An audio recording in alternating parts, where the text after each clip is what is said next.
Jangan lupa like, komen, dan subscribe channel YouTube TVRI Bengkulu, serta nyalakan lonceng notifikasinya.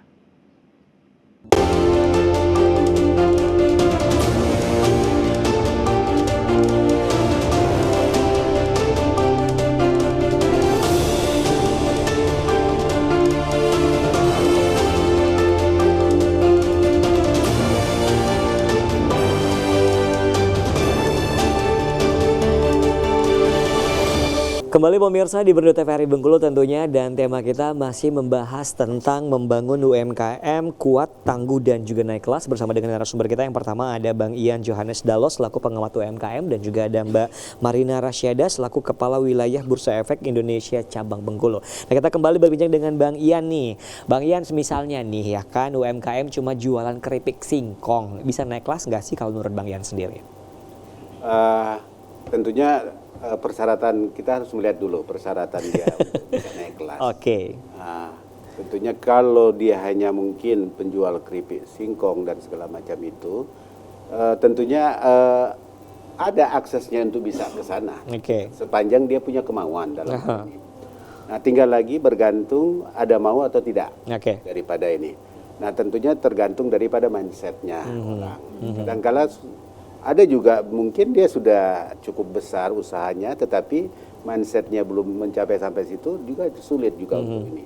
Tetapi ada juga mungkin dia bergerak dari segi kecil, tetapi dia punya visi misi yang cukup jauh dan dia punya keinginan yang besar, itu bisa mencapai. Jadi tidak tertutup kemungkinan. Tidak tertutup kemungkinan sepanjang dia punya kemauan untuk mengejar itu gitu. Oke. Saya kira bagi UMKM siapapun punya peluang untuk itu sepanjang dia punya kemauan dan niat untuk itu. Oke, baik. Kita masih ke Bang Ian tentunya. Nah, kalau dari UMKM ini sendiri Bang Ian, selama Bang Ian bergelut di bidang UMKM selaku pengamat UMKM tentunya, apakah ada pelatihan nih untuk para UMKM tentunya untuk bisa naik kelas atau untuk bisa memperkuat relasi, karena relasi penting tentunya untuk sebagai UMKM ini sendiri. Apakah ada pelatihan khusus dari pemerintah mungkin, atau dari hal-hal yang terkait mungkin tentang kemajuan untuk UMKM ini sendiri?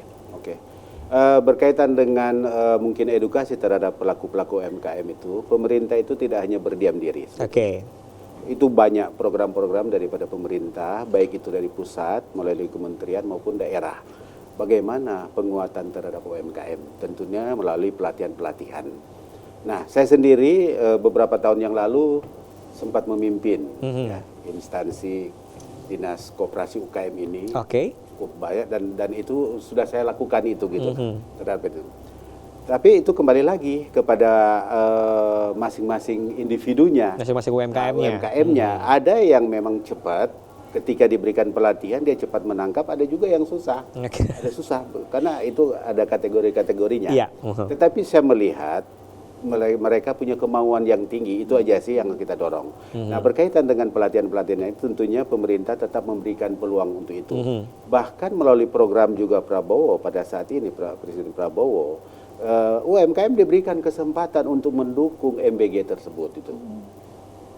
Makanan bergizi gratis ini, UMKM diberikan peranannya untuk mendukung MBG tersebut, termasuk dengan program unggulan terbaru Pak Presiden Prabowo berkaitan dengan pembentukan Kopdes Merah Putih.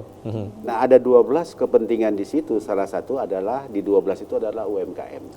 Berarti itu ada kaitannya? Ada kaitannya. Jadi intinya UMKM ini bisa masuk dari segala lini sepanjang dia punya kemauan. Nah, seperti Bursa Efek, tidak tertutup kemungkinan untuk ini sepanjang mereka membutuhkan itu dan mau untuk dibina. Saya kira itu yang penting, keterbukaan daripada UMKM. Baik. Kita kembali ke Mbak Ina nih kalau gitu ya kan. Nah, kerjasama apa sih yang mungkin pernah dilakukan tentunya dengan para UMKM yang ada di Provinsi Bengkulu dari Bursa Efek ini sendiri? Jadi kita sudah melakukan kegiatan-kegiatan bersama dengan UMKM dari tahun 2023 pada saat saya menjabat ya. Jadi kita udah lebih dari 1.000 UMKM yang kita bina gitu ya, terkait tentang pelatihan. Kami punya program namanya Sekolah Pasar Modal. Sekolah Pasar Modal, Ya, baik. jadi di situ ada level-levelnya. Jadi pertama mungkin pengenalan dulu, kemudian ada level 1 terkait tentang bagaimana sih investasi pasar modal, produknya apa, kemudian dapetin modal dari pasar modal itu seperti apa gitu, kemudian lanjutannya bagaimana gitu. Jadi ada level-levelnya, dan itu kita lakukan kepada 1.000 lebih tadi ya. Jadi tahun 2023 itu kita melakukan 2 kegiatan dan totalnya 534 orang. Di tahun 2024 udah 9 kegiatan gitu ya, itu totalnya 507. Nah itu juga bekerja sama dengan Provinsi Bengkulu, Pemda Provinsi dan juga Pemda Kabupaten. Jadi kita show ke seluruh kabupaten kota yang ada di Provinsi Bengkulu gitu. Jadi untuk menginformasikan tentang pasar modal. Kami sih sebenarnya kami itu tidak muluk-muluk ya Mas. Maksudnya bahwasanya semua yang kami edukasi harus wajib berinvestasi di pasar modal, tidak. Tapi minimal mereka tuh mengetahui dulu kan investasi legal itu seperti apa, gitu, supaya nanti pada saat mereka sudah memiliki, maksudnya pendapatan mereka itu mereka bisa alokasikan ke investasi yang memang benar legal. Betul. Tidak yang menguntungkan juga yang menguntungkan tentunya. juga, iya, yang bisa membuat perusahaannya atau usahanya juga lebih baik. Betul, makin maju mungkin ya kan. Gitu. Dan kita juga melakukan nih ada setiap tahun itu workshop Go Public namanya. Jadi itu kami lakukan one-on-one meeting kepada pengusaha, ataupun juga kita melakukan workshop Go Public itu setiap tahun. Itu kita undang pengusaha-pengusaha yang ada di Bengkulu dengan harapan ada nih yang pecah telur nih gitu untuk perusahaan yang di Bengkulu sendiri bisa go public atau menjadi perusahaan terbuka. Gitu. Karena memang kalau misalnya banyak banget sebenarnya dampak dari namanya perusahaan terbuka tersebut. Jadi kalau misalnya contoh nih Mas Fahmi punya perusahaan, pengen membuat perusahaan menjadi terbuka dengan misalnya dapat dana dari pasar modal dan tidak ada kewajiban untuk pengembalian, Mas. Oh gitu. Ya, berbeda dengan yang namanya perbankan. Perbankan kan dalam bentuk kredit ya harus dikembalikan. Kalau di pasar modal tidak ada kewajiban untuk pengembalian gitu ya. Dan dengan ada duit itu tadi, Masnya bisa misalnya contoh pabrik kopi tadi, bisa membuat pabrik kopi di tempat lain. Nah, itu pasti lapangan pekerjaan akan terbuka sangat besar. Dan dari situ kan juga bisa memberdayakan masyarakat di sana. Otomatis pasti perekonomian juga akan meningkat. Itu ujungnya sebenarnya. Bagaimana caranya UMKM itu menjadi naik kelas tadi. Baik. Nah, berarti kalau kita udah gabung bersama Bursa Efek itu yang namanya tetap nanam saham gitu. Iya, jadi kalau Bursa Efek itu sebenarnya kami ibarat mall ya Mas, kami itu adalah pengelola mallnya. Nanti toko-toko yang bekerja ada di mall itu adalah perusahaan sekuritas atau anggota bursa kami, gitu kan. Jadi kalau misalnya Mas mau buka akun bukan di bursa, tapi di perusahaan-perusahaan sekuritas tersebut, gitu. Nah, kami sebagai pengawas, gitu. Jadi kami tidak terlibat dalam pembukaan rekening tersebut, gitu. Tapi kita memberikan fasilitas, edukasi, literasi, gitu ya, terkait tentang pasar modal tersebut, gitu. Jadi pihak-pihak itu kalau misalnya Mas mau berinvestasi, sama contohnya sama kayak Mas pergi ke bank gitu ya, Mas buka rekening bank itu bukan ke bank Indonesia, tapi ke bank-bank umum gitu ya. Sama halnya seperti itu. Kalau Mas mau buka rekening saham ataupun produk lain, itu larinya ke perusahaan sekuritas, bukan ke Bursa Efek. Oh gitu, baik. Nah misalnya ini kan kalau zaman dulu nih kita ke Bursa Efek itu ataupun juga intinya Bursa Efek ini sendiri kan, kalau semisalnya nih ada yang nanam saham ya kan, untuk ke Bursa Efek yang ada di Indonesia tentunya. Nah, bisa merugikan kita nggak sih, Mbak? Itu ketakutnya karena ada perusahaan yang terjual, valid dan lain sebagainya gitu. Memang kalau berinvestasi itu Mas pasti ada resiko yang ngikutin. Apapun bentuk investasi yang benar, tapi ya kalau investasi bodong pasti bilangnya nggak akan ada ini ya. Gitu. Jadi investasi itu pasti ada resiko. Nah itulah yang kita berikan informasi juga ke masyarakat, bahwasanya kalau mau berinvestasi harus kenal dulu nih profil resikonya seperti apa. Toleransi atas resiko kita itu bagaimana sih, tinggi atau rendah atau seperti apa.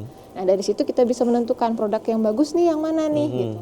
Nah sebenarnya kalau balik lagi tadi ya Mas, kalau misalnya mau berinvestasi di pasar modal gitu ya, resiko kerugian itu pasti ada. Kalau pilot balik lagi ke undang-undang PT, Mas, karena karena kan dia berbentuk PT gitu ya. Kalau kita udah nanam saham tiba-tiba perusahaannya pilot gitu ya, gimana uang kita? Kita menjadi orang yang terakhir mendapatkan hasil kalau misalnya PT-nya misalnya punya aset dijual gitu ya, masih ada sisa baru kita dapat. Tapi kalau tidak ada sisa ya kita nggak dapat gitu. Nah, tapi ada caranya nih, Mas, untuk meminimalisir resiko kerugian tadi gitu, dengan cara yang namanya kita tadi melakukan pembinaan, melakukan edukasi bagaimana cara memilih saham yang bagus dari sisi fundamentalnya, dari sisi teknikal harga dan lain-lain seperti itu. Nah, itu yang kita lakukan. Oke, baik, luar biasa tentunya. Nah, kita ke Bang Ian lagi nih ya kan untuk yang namanya pengamat UMKM. Nah, kalau menurut Bang Ian sendiri melihat dari yang dibilang sama Mbak Ina tentang yang namanya Bursa Efek ini sendiri, UMKM ini sendiri, mereka minat nggak sih untuk gabung di Bursa Efek ini kalau menurut Bang Ian? Karena kan tadi kan ngomongnya tentang yang segala macamnya ini, agak berbelit-belit, agak mungkin kurang dimengerti sama masyarakat umum tentang apalagi UMKM yang usahanya kecil gitu ya kan. Nah, menurut Bang Ian sendiri itu seperti apa menanggapinya? Kalau melihat sebetulnya dari tingkat kemauan daripada UMKM itu mereka sangat besar. Mereka sangat optimis untuk bisa. Makanya untuk menuju ke situ tentunya, makanya kita dorong kepada mereka. Tentunya tidak harus bergerak secara individu saja, tetapi dalam bentuk mungkin kolaboratif lah dalam hal ini melalui itu yang saya katakan tadi, melalui asosiasi itu. Nah, lewat asosiasi itu dia membentuklah kira-kira UMKM yang sudah tangguh, yang sudah bisa diharapkan untuk mempercepat akselerasi dan segala macam itu. Sehingga mereka bisa membentuk dalam bentuk perusahaan, tentunya itu sangat terbuka peluang itu. Nah, melihat animo daripada masyarakat, terutama dalam pelaku-pelaku UMKM ini, sebetulnya kalau sepanjang pengamatan kami selama ini, mereka punya niat yang sangat besar untuk menuju ke sana. Tetapi mereka memang seringkali keterbatasan daripada SDM mereka. Ini yang sebetulnya, ini yang tugas kita sebetulnya, bagaimana mengedukasi mereka, mendekatkan mereka, diri mereka untuk terbiasa dengan masalah teknologi ini terutama. Karena berkaitan dengan Bursa Efek tentunya mainannya kan di situ. Betul. Ketika dia gaptek di situ, agak susah juga dia, walaupun dia punya kemauan yang besar, tetapi dia punya kekurangan di situ, agak sulit juga. Sehingga itulah yang harus kita dorong kepada mereka. Selain kemauan, mereka bisa mengembangkan diri, mengedukasi diri mereka. Tentunya bagaimana mereka bisa meningkatkan, tentu peran daripada kita semua dalam hal ini ada di situ. Bursa Efek, OJK dan segala macam, mungkin pemerintah harus hadir di dalam itu untuk mendorong itu. Saya kira kalau itu bisa kita kolaborasikan, kita bungkus secara bersama-sama, saya yakin dan percaya UMKM bisa untuk melantai di Bursa Efek dan sekaligus naik kelas. Luar biasa tentunya ya. Nah, kita kembali lagi nih, tadi kan persyaratannya itu salah satunya adalah PT dulu ya kan? PT dulu. Nah, kalau dari Bang Ian tentunya, nah udah ada nggak sih di Bengkulu yang UMKM udah jadi PT gitu atau seperti apa? Kalau melihat kondisi sekarang, khususnya di Kepayang lagi dia merintis sekarang. Kemudian dalam waktu dekat ini mereka menyelesaikan itu. Dan nanti kalau memang mereka sudah selesai nanti mungkin akan kita sondingkan nanti dengan Bursa Efek lah ini loh. Dengan ini nanti ini kalau bisa dapat modal dari Bursa Efek gitu. Ya, nanti ini yang kita harapkan nanti. Mungkin dalam waktu dekat ini nanti kan itu saya pantau terus itu. Walaupun mungkin saya tidak langsung ini, tetapi saya memantau terus itu. Mudah-mudahan dalam waktu dekat ini mereka menyelesaikan itu dan kita akan sondingkan nanti dengan Bursa Efek. Baik. Nah, mungkin kendala-kendala yang terdengar dari UMKM ini sendiri, ada nggak sih untuk bisa naik kelas kalau menurut dari Bang Ian sendiri mungkin? Kalau berkaitan kendala pasti banyak lah. Ya, apa aja itu mungkin? Banyak. Kalau kendala karena tentunya dari segi permodalan itu sudah sangat mempengaruhi. Betul, itu nomor satu ya Pak Ian ya. Nomor satu itu dan itu sudah klasik lah kan kalau gitu. Tetapi saya melihat mereka punya semangat dan kemauan yang tinggi. Itu aja sih yang kita ini. Ketika mereka ini, makanya saya sampaikan kepada mereka, kalau Anda ingin bergeser dari sekarang, bagaimana kalian menimbulkan inovasi-inovasi terbaru dan berkolaborasi dengan yang lain gitu dalam hal ini. Kira-kira siapa saja yang kira-kira punya kepentingan di situ, kita rangkul. Ini akan mempercepat itu.